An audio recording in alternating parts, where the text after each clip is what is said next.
श्री शिवाय नमस्तुभ्यम। दोस्तों, पूज्य गुरु जी कहते हैं कि आज के समय में सबसे ज्यादा अगर पैसा बर्बाद होता है तो वो होता है बीमारी में।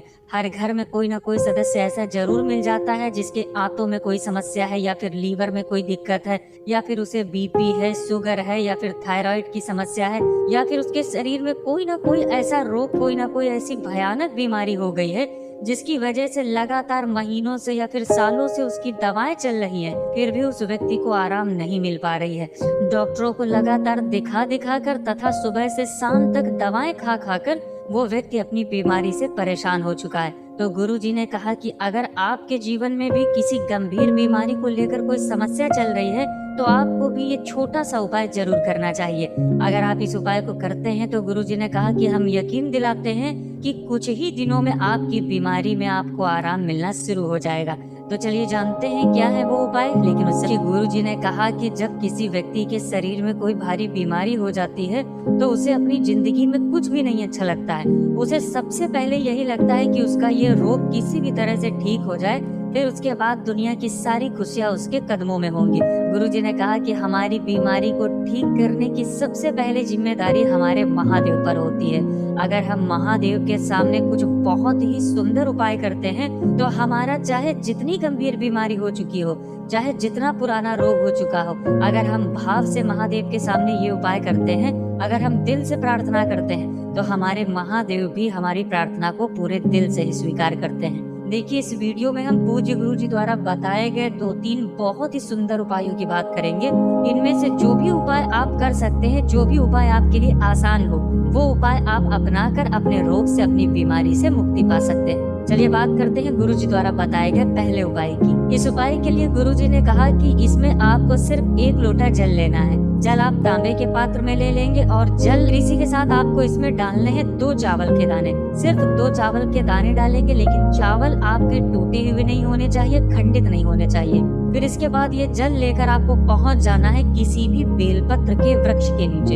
गुरु जी ने कहा कि ये जल आपको 3 स्थानों पर समर्पित करना है। पहला, आप थोड़ा सा जल बेलपत्र के वृक्ष के नीचे समर्पित करते हुए श्री शिवाय नमस्तुभ्यम का स्मरण करते हुए ये 1 लोटा जल बेलपत्र के पेड़ के नीचे समर्पित कर देंगे। इस 1 लोटे जल से थोड़ा सा जल बेलपत्र के वृक्ष के नीचे समर्पित कर देंगे और अपने रोग को दूर करने के लिए महादेव से प्रार्थना कर लेंगे। फिर इसी लोटे को लेकर आप पहुंच जाएंगे किसी भी पीपल के पेड़ के नीचे। पीपल के पेड़ के नीचे भी आपको भोलेनाथ का, महादेव का स्मरण करते हुए थोड़ा सा जल समर्पित कर देना है और महादेव से अपने बीमारी को दूर करने के लिए प्रार्थना कर लेनी है। फिर जो जल बचा वो जल लेकर आपको पहुंच जाना है किसी भी समी वृक्ष के नीचे या फिर आंवले के वृक्ष के नीचे। इन दोनों में से किसी भी पेड़ के नीचे आप ये जल समर्पित कर देंगे और श्री शिवाय नमस्तुभ्यम का स्मरण करते हुए महादेव से अपने रोग को, अपनी बीमारी को समाप्त करने के लिए प्रार्थना कर लेंगे। गुरु जी ने कहा कि अगर हम इन 3 वृक्षों में जल समर्पित करना शुरू करते हैं तो हम आपको यकीन दिलाते हैं कि सिर्फ 7 दिन के अंदर आपकी भारी से भारी बीमारी में आपको आराम मिलना शुरू हो जाएगा। और 7 दिन भी नहीं, बल्कि आप ये उपाय करना शुरू करेंगे तो आपको 3 से 4 दिन में ही अपनी बीमारी में परिवर्तन दिखना शुरू हो जाएगा। बस आपको पूरे दिल से ये उपाय करना है। महादेव के सामने जब भी हम पूरे हृदय से प्रार्थना करना शुरू करते हैं तो वो हमारी प्रार्थना को बहुत ही जल्दी स्वीकार करते हैं। तो आपको ये पहला उपाय जरूर करना चाहिए।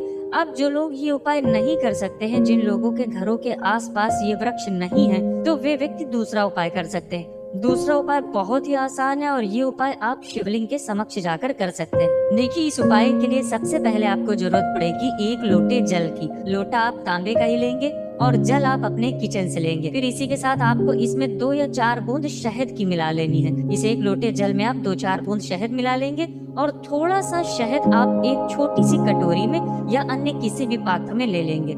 आप आधा चम्मच या 1 चम्मच शहद किसी अन्य पात्र में ले लेंगे। अब ये दोनों सामग्री लेकर आपको पहुंच जाना है शिवालय। देखिए, गुरु जी ने कहा कि ये उपाय आप किसी भी दिन कर सकते हैं और किसी भी समय कर सकते हैं। सुबह से लेकर शाम तक किसी भी समय आप ये उपाय कर सकते हैं, लेकिन आपको ध्यान रखना है कि शाम को सूर्यास्त के बाद आप ये उपाय नहीं करेंगे। अब शिवालय पहुंचकर सबसे पहले आप जो किसी अन्य पात्र में, किसी छोटी कटोरी में जो थोड़ा सा शहद लेकर आए हैं, उस शहद से आप शिवलिंग में ओम बना देंगे। आप अपने दाहिने हाथ की अनामिका उंगली से, और इसी अनामिका उंगली से आपको शहद से शिवलिंग में ओम बना देना है। शहद से ओम बनाते हुए आप लगातार श्री शिवाय नमस्तुभ्यं का स्मरण करते रहेंगे।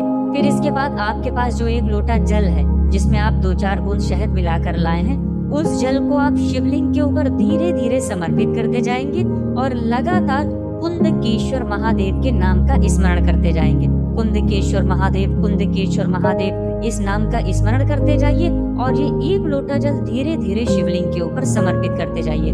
गुरु जी ने कहा कि हमारी भारी से भारी बीमारी के लिए, हमारी गंभीर से गंभीर बीमारी के लिए महीनों से सालों से दवाएं चल रही हो लेकिन हमारे रोग में आराम न मिल रही हो, तो बीमारी को दूर करने के लिए महादेव का सबसे सुंदर नाम होता है कुंदकेश्वर महादेव, और हमें इसी नाम का स्मरण करते रहना है लगातार। जल समर्पित करते समय आप लगातार कुंदकेश्वर महादेव का स्मरण करते रहिए।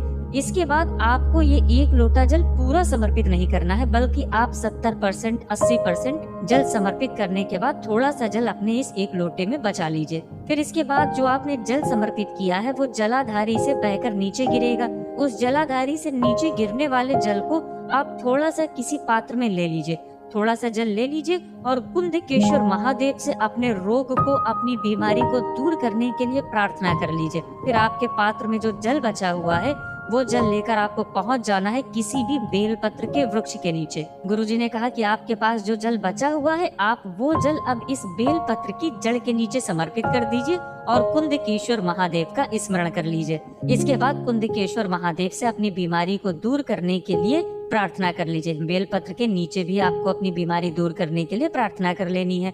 फिर इसके बाद अपने घर आप वापस आ जाइए।